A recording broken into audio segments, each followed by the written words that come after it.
Taking in the room, Sarah soon realized that the other children were staring at her. She was unsure as to why, but then she looked more closely at her attire. Although she loved this dress, she was now becoming quite aware that it was a used, old dress and not the pretty new dress she thought it was. But she still liked it, even if the other children didn't.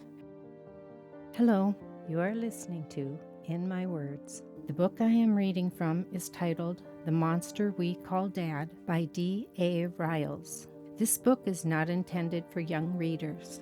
I hope through my words you will gain insight, knowledge, and a deeper appreciation and understanding of this mysterious and intricate world. Though the road may be long and hard, compassion and beauty can be gained through the enjoyment of nature and experiencing its wondrous gifts. Thank you for joining me. I appreciate all of you who are watching my videos. I never expected doing this at this stage of my life, but when circumstances demand, then it is important for me to create income where I can. Leaving a comment will help my videos get noticed more in the future and allow other people to view them. Also, purchasing one or both of my books will be very helpful. Thank you for your time and consideration. Chapter 30, School.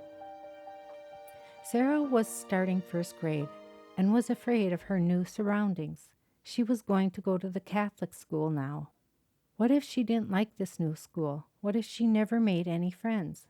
Maybe no one would want to play with the poor girl, just like at home. In addition, she smelled bad.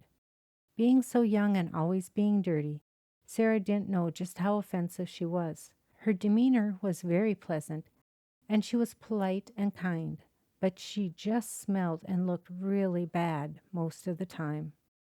Each sibling prior to and after Sarah started first grade at the Catholic school and continued on through sixth grade.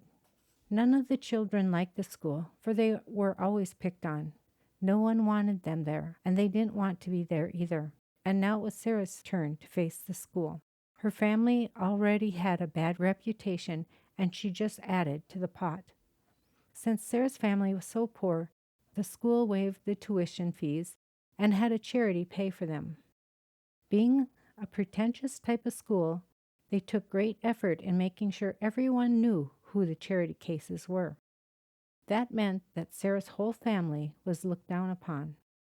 Starting her first day, she noticed how nice the surroundings of her new school seemed to be. Taking her assigned seat with her name printed in bold black letters, Sarah sat down. She was in the center of the room, in the center row. She didn't like this area, but at least she didn't have to be in the front of the class. Those seats were reserved for either really good students or really bad. The good students liked sitting up front. They were able to get the teacher's attention whenever they wanted. The bad students were sent to the front so the teacher could watch them. Sarah felt uncomfortable with this new type of seating. She liked kindergarten, for there she could sit where she wanted, even if it were off in the corner. Sarah looked around the room and noticed the other kids. She saw that they had on nice new clothes and shoes.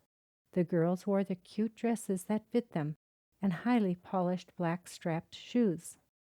The boys wore nice iron pants with plaid shirts and brown laced shoes. Sarah stared down at her own attire and noticed her own dress. It was a hand-me-down from the Goodwill store. She thought it was pretty. It was gray with black stripes.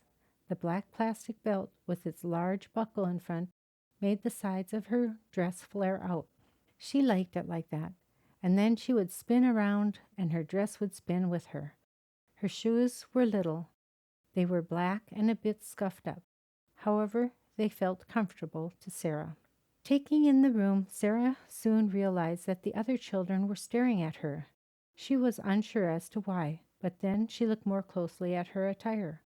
Although she loved this dress, she was now becoming quite aware that it was a used, old dress and not the pretty new dress she thought it was. But she still liked it, even if the other children didn't. Looking at them, she noticed the seam had come down in spots. Bits of thread hung from it. A tiny hole started under one arm sleeve. Her comfy shoes were tired and old-looking, but they fit her well. Many tiny scuffs littered the shoes' sides. She could feel a hole begin to wear under her big toe. She wiggled her foot to see if her toe would poke out. It didn't. Embarrassment filled the small child, but she was determined not to show her feelings in front of the other children. She felt lost, alone, and ashamed. The clothing she had once loved so much was being snickered at and pointed to. She thought it was so fancy and pretty, but to rich children it was just a tattered old piece of cloth. Sarah still loved her simple little dress. She wanted to be able to wear it to school again. "I'll have Mom sew it up," she muttered to herself. "Then it will look pretty again."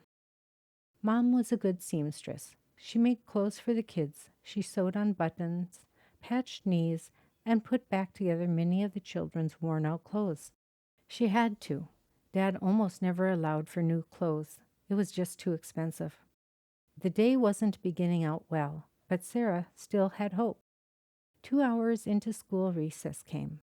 Wanting the other children to accept her, Sarah took out a large red rubber ball from the bin next to the door that held various toys which were used during recess, hoping someone would ask to play with her while she was outside.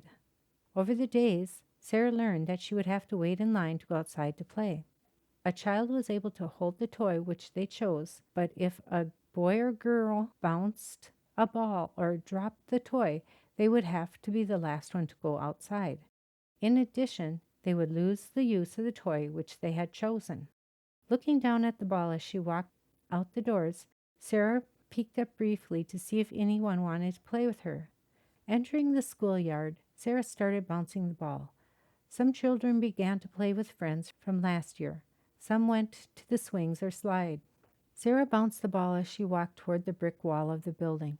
She decided not to let the other children know that she was afraid and sad. She also pretended that she didn't mind playing alone. Throwing the ball against the side of the building, Sarah started to play 7-Up. This game worked well, even when you were by yourself. For the entire recess, no one came over to Sarah or asked to play with her. She felt rejected, but wouldn't let anyone know it.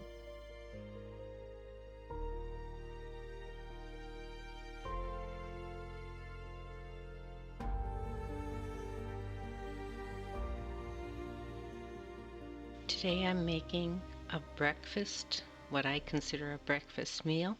A friend of mine showed this to me many years ago. I use either organic bacon fat, which I've kept from frying up bacon, or I will use coconut oil. So this first step that you will see is where I have added in the bacon fat. This is approximately how much fat I use in this size of a pan. I'm only making a small amount today, so that way it will go quicker for the video. Here I have added about 4 handfuls of organic raw oatmeal. I am guessing it's probably around 3/4 to 1 cup of oatmeal, and I had added about, I suppose, a tablespoon of the fat. As you can see, the oatmeal is turning color.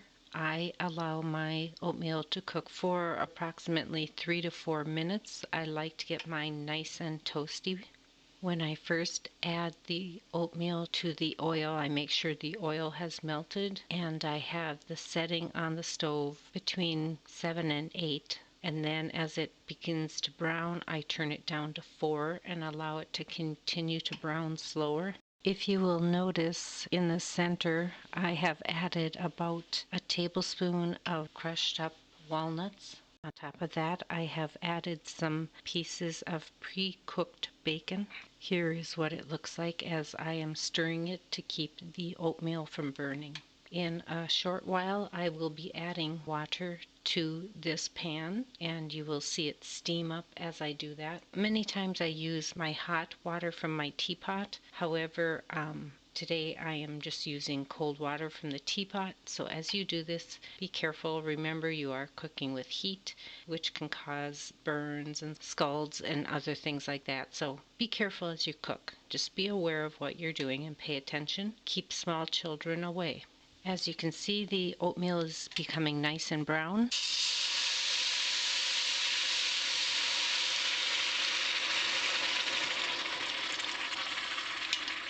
And here you can see that I have added the water to the oatmeal, and I will be adding some of my homemade applesauce from the apples that I picked last year and processed into applesauce and apple juice.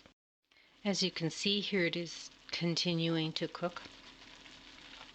Many times when I run out of my homemade applesauce and I have only the homemade apple juice left, then I will use store-bought organic applesauce, which to me has less flavor than the applesauce that I make here at home. So instead of adding the water, I will add my homemade apple juice, and then I will add the store-bought applesauce.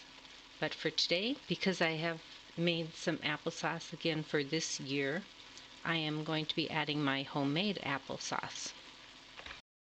On top, I have added my homemade applesauce, and I will be stirring that in momentarily. Here's what it looks like as I have stirred it in. The reason for myself that I add either water or apple juice is to allow the oats to cook even more thoroughly. I don't like having raw oats or the taste of raw oats as I'm eating my breakfast. Well, that's all there is to it. I find it an extremely delicious and tasty breakfast. It has many benefits for me, and other members of my family very much enjoy this because it's sweet and yet somewhat tangy with a really good bacon flavor, and it's very wholesome. And it warms your stomach and keeps you full for quite a long while throughout the day. Please like, share, and subscribe. I look forward to having you join me again next time. I will continue to read from the book titled The Monster We Call Dad by D.A. Riles, which you can purchase from Amazon.com. Thank you for having joined me.